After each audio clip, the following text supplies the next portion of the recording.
وقال النبي صلى الله عليه وآله وصحبه وسلم أحب البلاد إلى الله المساجد وأبغض البلاد إلى الله الأسواق أو كما قال صلى الله عليه وسلم.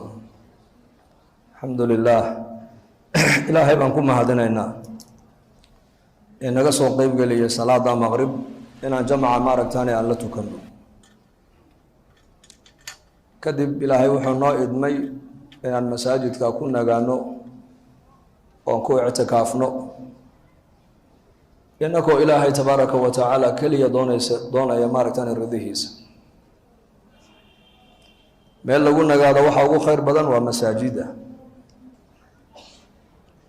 meel la fadhiisto lagu i'tikaafo oo fadhigoo kaliya ajar laga helo waa masaajida weeyaan.